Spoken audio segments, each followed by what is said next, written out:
नमस्कार, मी लतिका। आज मी तुम्हाला भजी बनवून दाखवणार आहे, ती पण बटाट्याची। तर एक मीडियम आकाराचा बटाटा घेतला होता, त्याची अशी साल काढून घेतली होती आणि अशा पद्धतीत मी कापून घेतलेले आहे आणि 2 ते 3 पाण्याने मी स्वच्छ धुवून घेतलेला। तर हे काय करायचं माहिती आहे का, एका चाळणीमध्ये काढून घ्यायचं। ह्यातलं तुम्हाला एक सांगते की 1-2 वेळा धुतलं नाही की एक चिमूटभर मीठ टाकून 2-3 मिनटं ठेवायचं आणि मग काढून चाळणीमध्ये घ्यायचं, म्हणजे याचं पूर्णपणे पाणी निथळलं। तर एकदा मागं मी भजी टाकली त्यावेळेस मला खूप जणांनी अशी कमेंट केली होती की तुमची खिसणी कसली आहे, तर तुम्हाला मी खिसणी दाखवते। तर अशा पद्धतीची बघा खिसणी आहे, त्याला असं स्टँड आहे। तुम्हाला जर घ्यायची असेल ना तर त्याची लिंकसुद्धा ह्या रेसिपी खाली भेटेल। वाडगं घेतलेलं आहे, 1 वाटी बेसन पीठ, डाळ आणून घरी दळून घेतलेले घरगुती चक्कीमध्ये।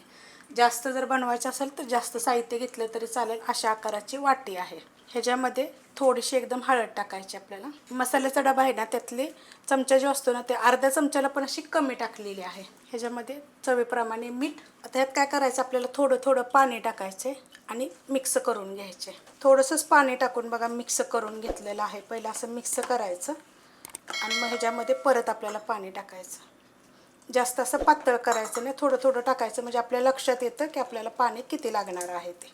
एवढं पाणी टाकलेलं आहे बघा। अशा पद्धतीत पीठ झालं पाहिजे। ह्याच्यामध्ये 1 चमचा तुम्ही तांदळाचं पीठ जरी टाकलं तरी चालू शकतात। ह्याला काय करणार माहिती आहे का, एक 5 ते 7 मिनिट एकदम असं आपला हलका हात करायचं, हे बघा असं, आणि फेटून घ्यायचं।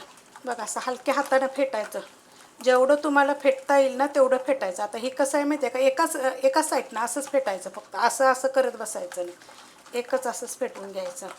आता जर ह्यात जर तुम्ही हळद नसली टाकली का नाही, तर हे पीठ तुम्हाला एकदम पांढरं शुभ्र दिसेल। जसं फेटेल तसं ते पांढरं पांढरं दिसत राहतं। एकदम पीठ का नाही हलकं होतं आणि भजी काय होतात माहिती आहे का, चवीला छान लागतात। आता तुम्हाला पाहिजे मिरची टाकू शकता, कोथिंबीर, ओवा, हे सगळं टाकू शकता, पण मी नुसतं आज मिठाचे बनवणार आहे। मस्त असं झालेलं आहे। तुम्हाला मग ह्याच्यामध्ये ना असे बघा छोटे छोटे असे बबल दिसतात बघा, असे बुडबुडे आल्यासारखे। जर पीठ आपण चांगलं फेटलं तर साईडला मी तेल पण गरम करत ठेवलेलं आहे। आता आपण बनवायला घेऊया। आता हे अशा पद्धतीत मी, हे बघा एवढं पातळ आहे,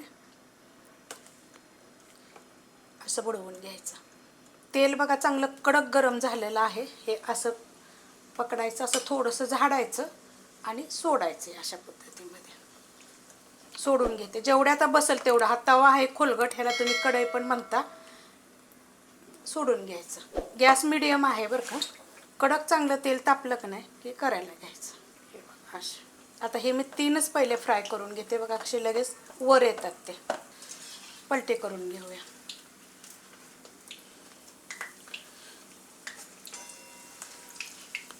ह्याच्यामध्ये ना आपण सोड्याचा काय उपयोग केला, मस्त होतात एकदम। फास्ट गॅस जरी तुम्ही केला तरी चालेल, तरी पण हे माझं तेल थोडंसं कमीच गरम होतं बरं का।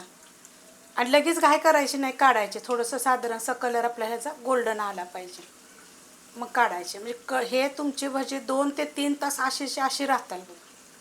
असे पलटे करून भाजायचे। एकदम कडक तेल असतं का नाही, ते एकदम पट करून असे फुगले असते। थोडेसे कमीच तेल म्हणजे गरम होतं। मस्त बघा असे टमटमीत फुगलेले आहेत। आता हे काढून येते। अशा पद्धतीत कलर आला पाहिजे, कारण आपण ह्याच्यामध्ये हळद नुसती टाकलेली आहे, तर आपल्याला असं वाटेल की नाही फ्राय झालेले, पण असे चांगले फ्राय करून घ्यायचे। आता हे मी काढून घेते आणि तुम्हाला मी अजून एकदा सोडून दाखवते किती मस्त फुगले बघा। तुम्हाला मी एक दाखवते लक्षात लगेचच, हे बघा किती छान फुगलेलं आहे सगळ्या साईडून। हे बघा कडक एकदम, आहे का, किती मस्त झाले आतपर्यंत बघा। आणि तेलकट वगैरे बिलकुल होत नाही। तर तेल कडक गरम करायचं, गॅस मिडियम करायचं आणि पटापट सोडून घ्यायचे।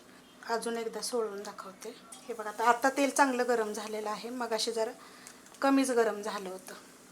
आणि हे बटाट्याची पुढची जी बाजू असते ना, ती आहे छोटे छोटे आकाराची।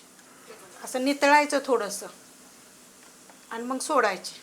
गॅस मिडियमच आहे, हे बघा असं। आणि ह्याचं जे निघतं ना साईडला बघा थोडं थोडं, त्याची चटणी कशी बनवायची त्याची पण मी रेसिपी अपलोड केलेली आहे।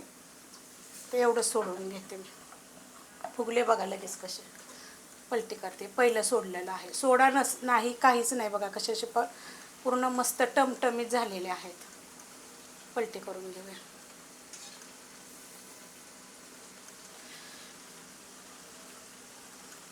असा कलर आला पाहिजे। आणि आपण मग त्यात मिरची पावडर वगैरे जर टाकली ना तर मग लगेच लालसर दिसतात. मग आपल्याला वाटतं ते फ्राय झालेत का नाहीत. मस्त झालेत बघा. आता आपण काढून पण घेऊया. पहिल्याच भज्यावर बघा काढून घेणार आहे मी. किती टम्प फुगल्यात बघा, मस्त एकदम पुरीसारखे एकदम फुगलेले आहेत. सोडा नाही, काहीच नाही, साहित्य त्याच्यामध्ये काहीच नाही. टिश्यू पेपरवर वगैरे तुम्ही जरी काढले तरी चालेल. अशा पद्धतीने मी राहिलेले सगळे करून घेते. रेसिपी आवडली तर लाईक करा, सबस्क्राईब करा, कमेंट करा आणि शेअर बी करा.